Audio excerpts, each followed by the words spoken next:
예, 신명기 14장 말씀인데 11조를 드리라 라는 제목의 말씀이 되겠습니다. 오늘 14장 말씀 보면 여호와께서 이스라엘 백성을 향하여서 하신 말씀이 있는데, 이스라엘 백성은 첫째 여호와의 자녀다, 둘째 그들은 성민이다, 셋째 그들은 만민 중에서, 지상 만민 중에서 내가 택한 자다, 그리고 넷째 자기 백성을 기업으로 삼으셨다. 그러니까 이스라엘 백성을 여호와의 기업으로 삼으셨다는 거죠. 다시 말하면 여호와께서 이스라엘 백성들에 향하여서 이스라엘 백성들은 여호와의 자녀, 나의 자녀들이다, 내 아들과 딸이다, 이렇게 말씀하시죠. 자, 자녀 삼으신 것은, 아들과 딸 삼으신 것은, 양자 삼으신 것은 여호와께서 아버지가 되심입니다. 여호와께서는 아버지시고 이스라엘 백성은 여호와의 자녀로서 여호와의 아들과 딸인 것입니다. 그리고 그들을 향하여서 이스라엘 백성은 성민이다, 거룩한 민족이다. 왜냐하면 거룩하신 여호와께서 친히 아버지 되시고 이스라엘을 양자 삼으셔서 아들, 딸 삼으셨기 때문에 거룩하신 여호와의 자녀들은 거룩한 백성들입니다. 거룩한 민족이 되는 것입니다.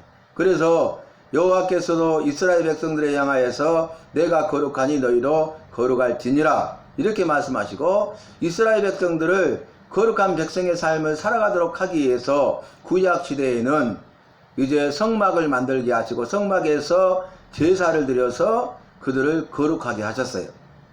그러니까 5대 제사와 4가지 제사의 종류를 이야기하면서, 제사 드리는 것이 쉬운 일이 아니잖아요. 번거롭고 아주 복잡하죠. 여호와의 말씀과 명령대로 다 지켜 행하여서 제사를 드려야 하는 것입니다. 그래서 이 제사 드리는 일을 통해서 여호와의 말씀에 순종하는 훈련, 여호와의 말씀에 순종하는 법을 배워서 여호와의 말씀에 순종하면서 살았더니 그들이 거룩해진 것이죠. 그래서 여호와께서는 그들을 거룩한 친백성 삼으셨느니라, 이렇게도 말씀하고 있지 않습니까? 그리고 이제 여호와의 자녀 삼으시고 너희는 성민, 거룩한 민족이다, 이렇게 말씀하시면서 뭐라고 또 설명하시냐면, 이스라엘 백성들은 지상 만민 중에서 택한 민족이다, 택한 자다, 이렇게 말씀하셔요. 그러니까 지상 만민, 이 땅에 있는 모든 만민, 모든 민족들 가운데서 이스라엘 백성들을 택하셨다는 거예요.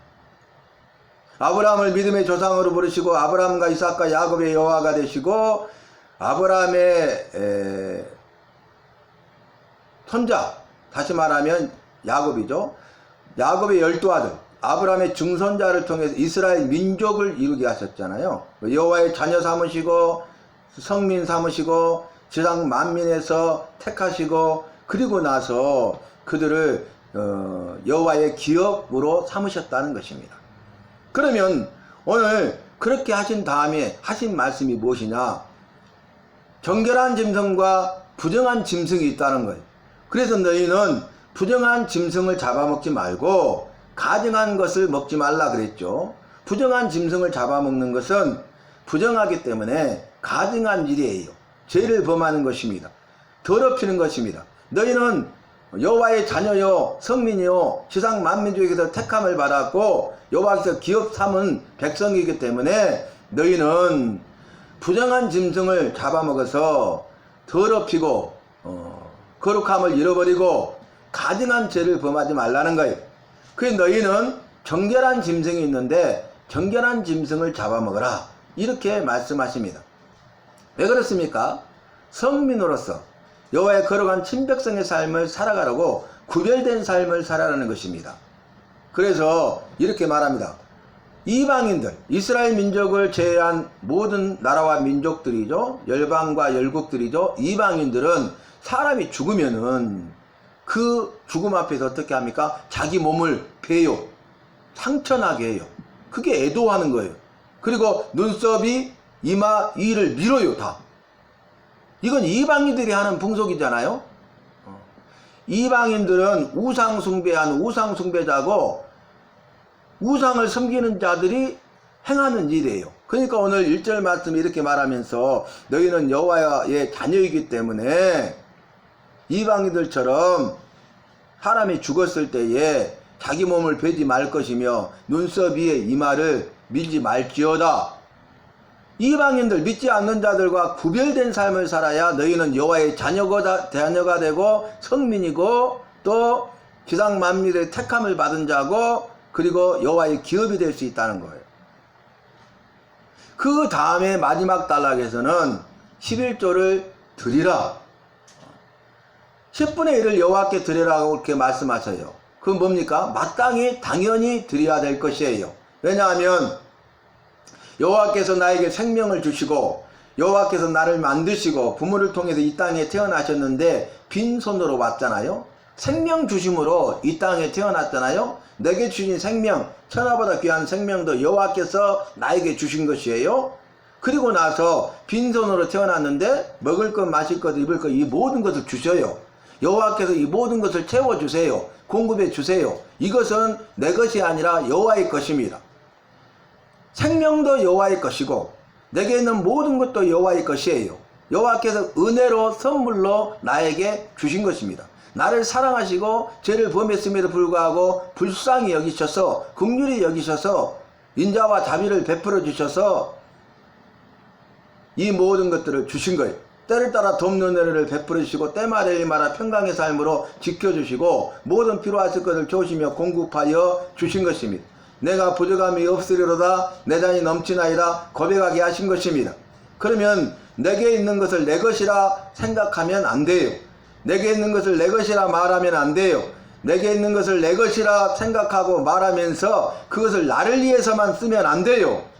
그것은 여호와의 것이에요. 모든 것이 여호와의 것이에요. 그러면 여호와의 것으로 다 드려야 되는데 여호와께서 이 모든 것이 여호와의 것이라는 신앙 고백으로 네가 10분의 1을 드리라 이렇게 하셨고 그에 따라서 우리는 이 모든 것이 내게 있는 모든 것이 여호와의 것임이라는 신앙 고백으로 10분의 1을 드리는 것입니다. 그래서 오늘 신명기 14장 22절에서는 너희는 마땅히 매년 토지 소산의 11조를 드릴 것이며 이렇게 말씀하셨어요.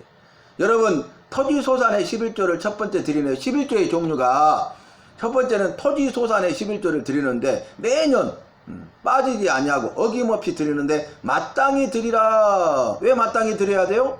모든 것이 여호와의 것이니까. 여호와의 것인데 여호와의 것이라는 신앙 고백으로 10분의 1만 드리고 나머지를 사용하게 하셨으니 은혜 아닙니까? 전적인 은혜 아닙니까?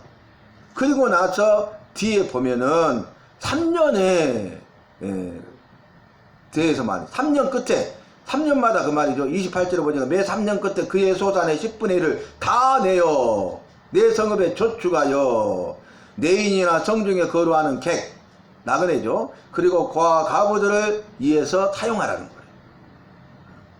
여러분 그래서 이제 매년 토지 소산의 것을 드리고 그 다음에 또 여호와께서 우리에게 주신 것에 대해서 또 드리고 그리고 그뿐만 아니라 이제 구제를 위해서 12조를 드리고 이렇게 하라고 말씀하셨어요.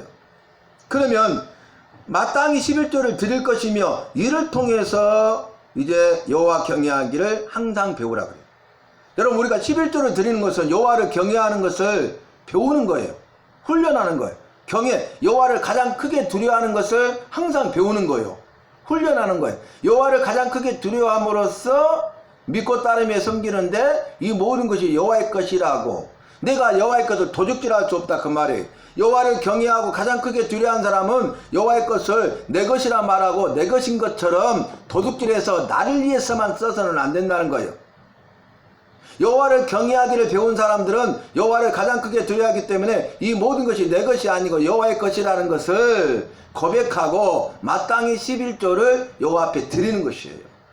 그런데 성경에서는 오늘 마땅히 그랬는데 기쁨과 즐거움과 감사함으로 자원하여 스스로 믿음으로 준비하여 예물을 드리라 그랬잖아요. 그래서 우리가 매년 11조를 드리면서 항상 여호와 경외하기를 배울 것이니라 그랬어요. 23절 마지막에 그러잖아요. 내 여호와 경외하기를 항상 배울 것이니라. 이걸 드리고. 그러니까 11조를 드리는 것 이꼬로 여호와를 경외하는 거예요. 여호와를 경외하는 것을 배우는 거예요. 훈련하는 거예요. 항상 드리면서 여호와를 경외함을 배우는 거죠. 훈련하는 것이죠. 우리는 여호와를 경외해야 돼요. 아브라함을 믿음의 조상으로 부르시고 믿음의 인내와 연단의 과정을 통과하게 하시고 수많은 훈련을 하셨지만은 마지막 시험이 테스트가 뭐였어요? 경외의 시험이었잖아요. 네가 100세 때 낳은 사랑하는 아들 독자 이삭을 내가 내게 지시할 산으로 가서 번제로 드리라. 얼마나 무서운 말씀입니까? 네가 100세 때 낳은 사랑하는 아들 독자 이삭을 이렇게 말씀하세요. 무섭습니다. 그런데 가서 여호와의 말씀에 순종해가지고 칼로 내리치려고 하니까 번제로 드리려고 하니까 여호와께서 아브라함아 이제야 네가 나를 경외하는 줄 알았다 하면서 멈추라 하시고 여호와 이래로 역사하셨잖아요. 여호와를 경외하는 것이 중요한 거예요. 우리가 여호와를 경외하면 여호와를 믿고 따르며 섬기며 여호와의 다른 신을 두지 아니하고 우상을 만들거나 절하거나 섬기지 아니하고 여호와의 이름을 망명되이 일컬을 수가 없는 것입니다. 여호와를 사랑할 수밖에 없는 것입니다. 여호와를 사랑할 때 마음을 다하고 힘을 다하고 뜻을 다하고 목숨을 다하여 사랑할 수밖에 없는 것입니다. 사랑의 계명을 지킬 수 있는 것입니다. 그런데 우리가 여호와 경외함이 없잖아요. 여호와를 두려움이 없잖아요. 마음대로 살아요. 자행자제하면서 삽니다. 자기만을 위해서 삽니다. 자기 것인 것처럼 도적질하면서 삽니다. 착각하면서 삽니다. 교만 가운데 삽니다. 썩어지고 없어질 것들을 위해서 살아갑니다. 한순간에 사라지고 없어질 것들을 위해서 살아가는 거야. 내가 내 자신을 책임질 수 없음에도 불구하고 착각하고 사는 거죠. 내가 내 자신을 책임질 수 없고 가정과 남편과 아내와 부모와 자녀를 책임질 수 없고 생업을 책임질 수 없고 건강과 물질을 책임질 수 없잖아요. 근데 그걸 꽉 붙잡고 살아가는 거죠. 그것이 신이 되는 거예요. 내가 믿고 의지하며 따르는 신이 되는 거예요. 그것이 우상이 되는 것입니다. 여러분 얼마나 안타깝습니까? 장마 비가 쏟아져 가지고 천재지변이 일어나고 또 인재 지하차도 인재가 일어나서 물폭탄으로 인해서 많은 사람이 억울하게 죽었어요. 얼마나 귀한 생명이요 천하보다 귀한 생명입니다. 마음이 아파요. 그런데 생각해 보세요.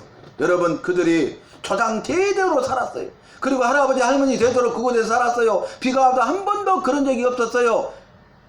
그런데 순식간에 산사태가 일어나가지고 한 마을이 매몰돼 버렸잖아요. 그 사람들이 다 죽어버렸잖아요. 한날 한시에 한 번도 그런 적이 없었는데 비가 왔는데 그것이 갑자기 산사태가 나가지고 마을을 다 뒤덮어버리고 마을 사람들이 똑같이 다 한날 한시에 죽을 줄 누가 알았겠어요. 평생 조상 제도로 갖고 온 그 모든 것이 다 허사가 되었죠. 아무것도 남지 않았잖아요. 여러분 룰루랄라 이 차를 타고 가요. 도로를 비가 와도요. 야 좋은 세상이다. 이렇게 막 억수같이 비가 오는데도 비 한 방울 안 맞는구나. 차 안에 있으니까. 그리고 이렇게 빨리 달리기보다도 빨리 갈 수 있구나. 비 와도 아무 어려움이 없구나. 너무 좋은 세상이야. 음악을 틀면서 가는데 여러분 똑딱똑딱 2초 만에 죽어버렸어요. 죽은 줄도 어떻게 죽은 줄도 몰라요. 산에 있는 큰 돌들이 산사태로 내려와 가지고 덮쳐버린 거. 여러분 나는 자연인이다에 출연했던 그 사람이 그 잘 꾸며놨잖아요. 거기 그래서 방송에도 출연하고 그리고 자기 부인도 같이 거기서 이제 살아요. 정말 행복하게. 근데 갑자기 비가 왔는데 산사태로 완전히 매몰돼 버렸잖아요. 그래서 두 부부가 죽었어요.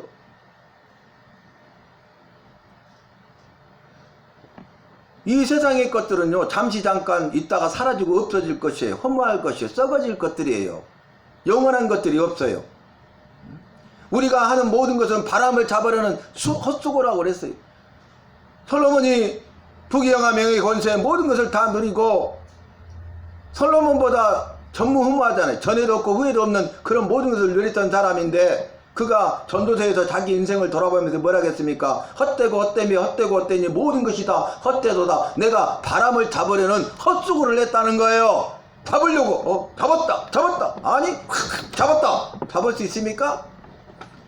영원한 것은 없다는 거예요. 그런데 영원한 것이 뭐예요? 여호와를 경외하는 것이라는 것을 깨달았어요. 그래서 잠언 제의 말씀을 솔로몬이 기록하면서 여호와를 경외하는 것이 지식의 근본이언을 미련한 자는 죄와 훈계를 멸시하느니라. 여러분, 지혜로운 사람은요, 예수 믿는 사람은 지혜로운 사람이고 슬기로운 사람이고 의인이에요. 그 사람은 여호와를 경외하는 자예요. 예수 믿지 않는 사람은 악인이에요. 미련한 자예요. 어리석은 자예요. 그래서 그 사람은 여호와를 경외하지 않는 자예요. 그런데 결과는 전혀 달라요. 여호와를 경외하는 것이 지식의 근본인 것을 믿고 따르는 거예요. 여호와를 경외하는 법을 배우고 여호와를 경외하는 삶을 사는 거예요. 그런데 예수 믿지 않는 사람은 여호와를 경외하는 것을 원치 않아요. 그래서 미련한 자는 지혜와 훈계를 멸시해서 여호와를 경외하지 않는다는 거예요. 여러분, 자기가 죽은지도 모르고 죽어버렸어요. 모든 걸 한순간에 초토화되어 버렸어요. 하나도 남지 않았어요. 그런데 보세요. 그것도 억울한 죽음인데 예수 믿지 않아서 여호와를 경외하는 법을 몰라서 죽음 다음에 지옥 형벌을 받는다면 얼마나 안타깝고 불쌍한 일입니까?